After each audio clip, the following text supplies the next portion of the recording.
Hello everyone, कैसे हैं आप सभी लोग बहुत अच्छे होंगे। और अब तो हम लोग नए नए साल में नई चीज़ों की शुरुआत कर रहे हैं। तो आप लोगों को सीरीज़ कैसी लगी, पीवीएस केवीएस वाली, आप लोग ज़रूर बताइएगा। और आई होप बहुत अच्छी लगी होगी, क्योंकि केवीएस के एग्ज़ाम में सबसे इम्पॉर्टेंट आपका पेडागोजी है। तो आप लोग को उसका ज़्यादा से ज़्यादा प्रैक्टिस करना है। जितना प्रैक्टिस करेंगे उतना ही आपके लिए बेनिफिशियल रहेगा, क्योंकि वो आपको 60 मार्क्स देने वाला है। समझ रहे हैं 60 मार्क्स कितने मायने रखते हैं। तो वो आपको पूरे 60 मार्क्स देगा। तो इससे बेटर और कुछ भी नहीं है कि हम प्रैक्टिस ना करके कुछ और करें। तो ये आपकी मतलब कमी कही जाएगी। आप लोग जितना ज़्यादा हो सके प्रैक्टिस करिए, प्रैक्टिस करेंगे वो बहुत अच्छा होगा। चलिए शुरू करते हैं हम अपने पेडागोजी क्वेश्चन। शिक्षा मनोविज्ञान की बहिदर्शन विधि का प्रतिपादन किस शिक्षा मनोवैज्ञानिक द्वारा किया गया था? इसका ऑप्शन है डी, जॉन बी वॉटसन, जिनको जे बी वॉटसन बोलते हैं।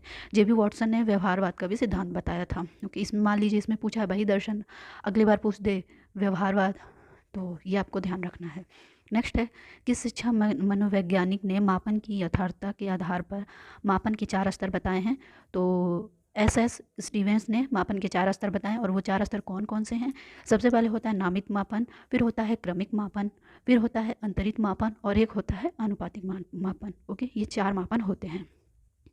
नेक्स्ट है, ध्यान और रुचि के संबंध में सत्य कथन है। इसका ऑप्शन है डी, सारे जो है ये सही है। ध्यान और रुचि के संबंध में, ध्यान को केंद्रित करने के लिए रुचि आवश्यक है। व्यक्ति उन्हीं वस्तुओं पर ध्यान केंद्रित करता है जिनमें उसकी रुचि होती है। जिन वस्तुओं के प्रति रुचि नहीं होती है उनकी ओर वो ध्यान नहीं देता है। इसका ऑप्शन डी है। ओके, नेक्स्ट, बालक पर भाषा विकास का सर्वाधिक प्रभाव कहाँ से पड़ता है? इसका ऑप्शन है ए, घर एवं परिवार से। क्योंकि बालक जो होता है सबसे पहले जो उसका भाषा विकास होता है उसके घर और परिवार से ही होता है। बालक अपने घर में ही रह के बोलना शुरू करता है, और हमारे घर में जैसी भाषा बोली जाएगी बच्चे वैसे ही अनुकरण करते हैं। तो इसका ऑप्शन है घर एवं परिवार का सबसे अधिक प्रभाव पड़ता है। नेक्स्ट है, शिक्षा मनोवैज्ञानिक ड्रेवर के किस कल्पना सिद्धांत के अनुसार व्यक्ति किसी ऐसी ही वस्तु को समझने का प्रयास करता है जिसे उसने प्रत्यक्ष रूप से कभी नहीं देखा या जाना है? तो इसका ऑप्शन है सी, आदनात्मक कल्पना को। ओके, ये सारी चीज़ें तो आदमी देखा है समझा है, लेकिन आध्यात्मक कल्पना इसका ऑप्शन होगा।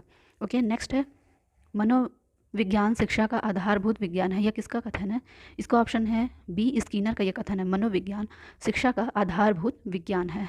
ओके, आपको ये ध्यान रखना है, क्योंकि ऐसे कोटेशन वाले भी क्वेश्चन बहुत पूछे गए हैं। नेक्स्ट, किशोरावस्था बड़े दबाव, तनाव और तूफान तथा संघर्ष की अवस्था, ये किसने कहा है? इसका ऑप्शन है स्टेनले हॉल ने।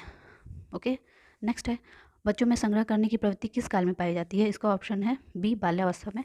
बाल्यावस्था की एज कितनी होती है? 6 से 12 की। शैशवावस्था की होती है 0 से 5। और किशोरावस्था जो 12 से 18, 18 से ऊपर, 18 से ऊपर में भी हम बोल सकते हैं।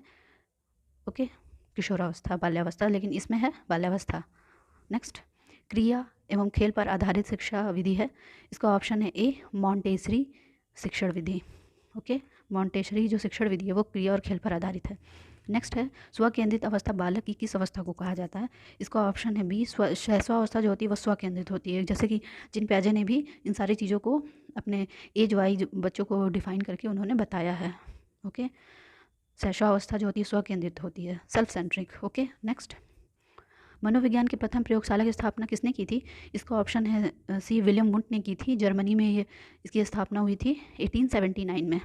नेक्स्ट, किस मनोवैज्ञानिक ने सीखने की सामग्री के रूप में निरर्थक शब्दों का प्रयोग किया है? इसका ऑप्शन है एबिंगहॉस। एबिंगहॉस ने बोला है कि निरर्थक शब्दों का जब हम प्रयोग करते हैं तो धीरे धीरे निरर्थक शब्दों के प्रयोग से सार्थक शब्द अपने आप ही प्रयोग में आने लगते हैं। ओके, नेक्स्ट है, डिस्ग्राफिया किस प्रकार की अधिगम अक्षमता है? तो डिस्ग्राफिया जो होती है लिखने की अक्षमता है। ओके, और डिस्ग्राफिया, डिसलेक्सिया अगर आएगा तो डिसलेक्सिया पढ़ने की अधिगम अक्षमता को दर्शाता है। नेक्स्ट है, सामुदायिक परीक्षण हेतु कौन से बुद्धि परीक्षण प्रयोग आते हैं? इसका ऑप्शन है ए, बिनेट बुद्धि परीक्षण जो होते हैं वो सामुदायिक परीक्षण में यूज़फुल होते हैं। ओके, नेक्स्ट, छात्रों में मौखिक अभिव्यक्ति को किस प्रकार विकसित किया जाता है? इसका ऑप्शन है सी, चर्चा परिचर्चा द्वारा। ये तो सही बात है। अगर हम क्लास में बच्चों को पढ़ा रहे हैं और अगर हम बातचीत नहीं करें, चर्चा परिचर्चा नहीं करेंगे, बच्चों को मौका नहीं देंगे बोलने का, तो बोलने का मौका हम कैसे दे सकते हैं? जैसे कि हम कोई टॉपिक या कुछ भी पढ़ाने के बाद उनसे उन पे क्वेश्चन करें, उनकी राय जानने की कोशिश करें कि उन्होंने कितना समझा है, कितना नहीं समझा है। तो उनका मौखिक अभिव्यक्ति भी इस तरह बढ़ता है और वो जैसे कि वो कोई चीज़ नहीं समझ पाए हैं, तो इससे अध्यापक को भी ये पता चल जाता है कि बच्चों ने कहाँ सीखा है, क्या नहीं सीखा है, कितना वो समझ पाए हैं, तो इससे भी उसका आकलन हो जाता है। ओके, नेक्स्ट है सतत विस्तृत मूल्यांकन में कितने फॉर्मेटिव असेसमेंट की व्यवस्था है? इसका ऑप्शन है बी 4।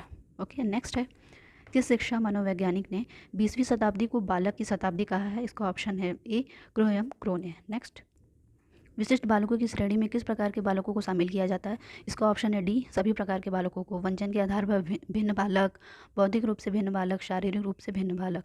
समावेशी शिक्षा का ही मतलब ये होता है कि जिसमें कि सभी बच्चों को शामिल किया जाए।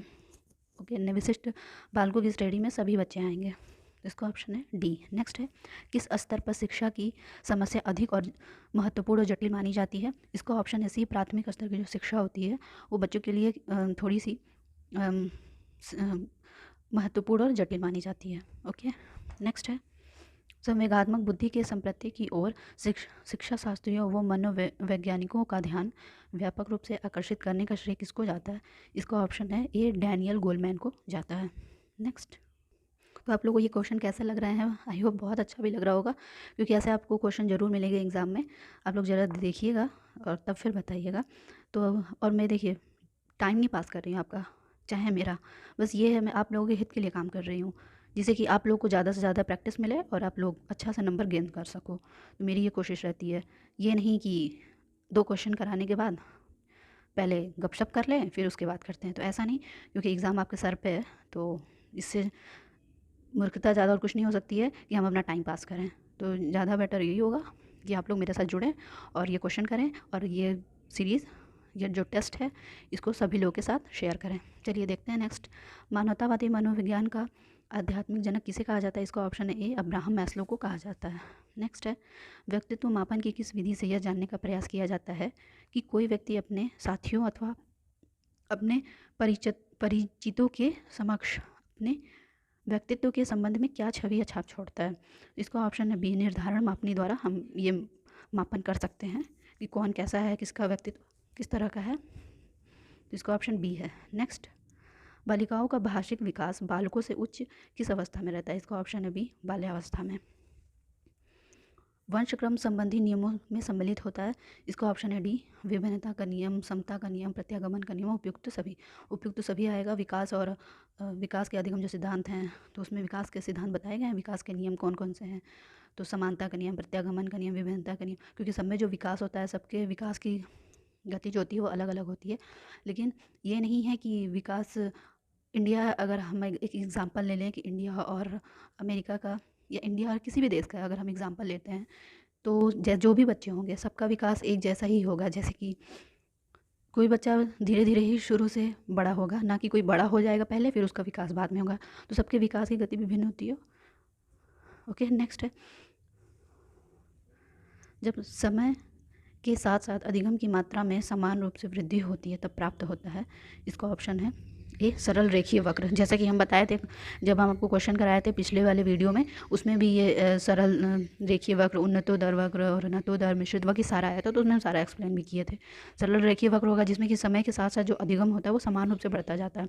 उन्नतोदर में होता है पहले घटता है फिर धीरे धीरे वो बढ़ने लगता है, और फिर नतोदर में होता है कि वो जो होता है बढ़ने के बाद फिर धीरे धीरे वो नीचे आने लगता है। मिश्रित वक्र में होता है कभी बढ़ता है कभी घटता है, कभी बढ़ता है कभी घटता है, वो मिश्रित वक्र होता है। नेक्स्ट है अधिगम प्रक्रिया को अनुभवों के शंकु के रूप में किसने प्रदर्शित किया? इसका ऑप्शन है ए एडगर डेल ने। अधिगम के तत्परता के नियम का प्रतिपादन किसने किया है? इसका ऑप्शन है सी थॉर्नडाइक ने किया है। अधिगम के तत्परता का नियम 3 नियम दिए हैं, उनके 3 मुख्य नियम हैं, 5 गौण नियम हैं अधिगम थॉर्नडाइक के। तो 3 मुख्य नियम कौन कौन से हैं? तत्परता, अभ्यास और प्रभाव का। ओके, नेक्स्ट है अधिगम के सूचना प्रक्रिया सिद्धांत के प्रतिपादक कौन है? इसका ऑप्शन है ए कार्ल रोजर्स जो हैं अधिगम की सूचना प्रक्रिया के प्रतिपादक हैं। प्रभावी अधिगम के लिए विषय वस्तु का प्रस्तुतिकरण करना चाहिए। इसका ऑप्शन है सी तर्क संगत इकाइयों से करना चाहिए। ओके। नेक्स्ट है शाब्दिक अधिगम सिद्धांत के प्रतिपादक हैं, इसका ऑप्शन है डी। आशु बेल जो है वो शाब्दिक अधिगम सिद्धांत के प्रतिपादक हैं। तो कैसी लगी ये सीरीज़? बहुत अच्छी लगेगी आप लोगों को, आप लोग जरूर अपने दोस्तों के साथ शेयर करिएगा। और ये तो अभी आपके पेडागोजी के क्वेश्चन है, हिंदी के भी क्वेश्चन आपके लिए लाऊंगी, क्योंकि हिंदी में भी आपके बहुत टिपिकल क्वेश्चन नहीं आएंगे, बहुत ही ईजी क्वेश्चन आएंगे। तो और वो भी हिंदी भी तो बहुत कम नंबर के हैं, आपके 10 नंबर की सिर्फ हिंदी पूछी जाएगी। तो उसके भी आपको टेंशन लेने की ज़रूरत नहीं है, मैं उसके लिए भी क्वेश्चन आपको प्रोवाइड करूँगी हिंदी की, और हिंदी में बहुत ही आसान क्वेश्चन आएंगे। क्योंकि पिछले आप वीडियो उठा के देखिए, जितनी भी वीडियो पड़ी हुई हैं और जो भी मतलब क्वेश्चन आए हैं प्रीवियस ईयर में, वो सब हिंदी के बहुत ही ईजी क्वेश्चन आया है। तो उसको सोच के परेशान होने की ज़रूरत नहीं है, क्योंकि मैं आप लोगों के साथ हूँ और मैं हमेशा आप लोगों के साथ रहूँगी। तो बस यही है कि आप लोग प्लीज़ मेरा भी सपोर्ट करिए, मेरी वीडियो को ज़्यादा से ज़्यादा शेयर करिए, लाइक करिए और अपने दोस्तों के साथ शेयर करिए, और अपने व्हाट्सएप पे के स्टेटस पे भी लगाइए कि सबको पता चले, लोगों के पास ज़्यादा से ज़्यादा वीडियो पहुँचे, और लोग जो लोग केवीएस का तैयारी कर रहे हैं उन लोगों को भी बहुत ही बेनिफिट मिले। तो चलिए फिर मिलते हैं नेक्स्ट डे नेक्स्ट प्रैक्टिस के साथ। Thank you.